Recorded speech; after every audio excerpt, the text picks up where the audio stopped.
श्रीमद् भगवद गीता अध्याय 5 श्लोक 12। युक्तः कर्मफलं त्यक्त्वा शान्तिमाप्नोति नैष्ठिकीम्। अयुक्तः कामकारेण फले सक्तो निबध्यते। કર્મયોગી સર્વ કર્મો ભગવાનને સમર્પિત કરીને શાશ્વત શાંતિ પ્રાપ્ત કરે છે। જ્યારે તેઓ કે જે ભગવાન સાથે ચેતનાથી જોડાયેલો નથી અને તેમની કામનાઓથી પ્રેરિત થઈને સ્વાર્થના ઉદ્દેશ્યથી કર્મ કરે છે, તેઓ તેમાં બંધાઈ જાય છે કારણ કે તેઓ તેમના કર્મના ફળ પ્રત્યે આસક્ત હોય છે। સમાન પ્રકારના કર્મો કરવા છતાં કેટલાક લોકો માયિક બંધનોમાં ફસાઈ જાય છે, જ્યારે કેટલાક લોકો માયિક બંધનોથી મુક્ત થઈ જાય છે। આ વિષય કેવી રીતે સમજવો? શ્રીકૃષ્ણ આ શ્લોકમાં તેનો ઉત્તર આપે છે। જેઓ ભૌતિક પદાર્થો પ્રત્યે અનાસક્ત તેમજ નિષ્કામ હોય છે, તેઓ કદાપી કર્મના બંધનમાં બંધાતા નથી।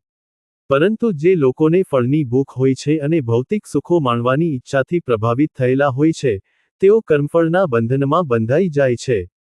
યુક્ત અર્થાત ભગવદ ચેતનાથી યુક્ત। તેનો અર્થ એ પણ કરી શકાય કે અંતઃકરણની શુદ્ધિ સિવાય અન્ય કોઈ ફળની અપેક્ષા ન હોવી।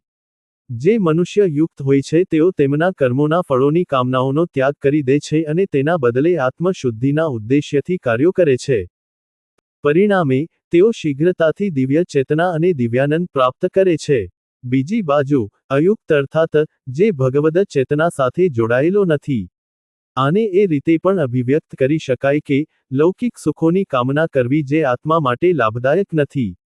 આવા મનુષ્યો તૃષ્ણાઓથી ઉત્તેજિત થઈને વાસનાપૂર્વક કર્મફળની ઈચ્છા સેવે છે।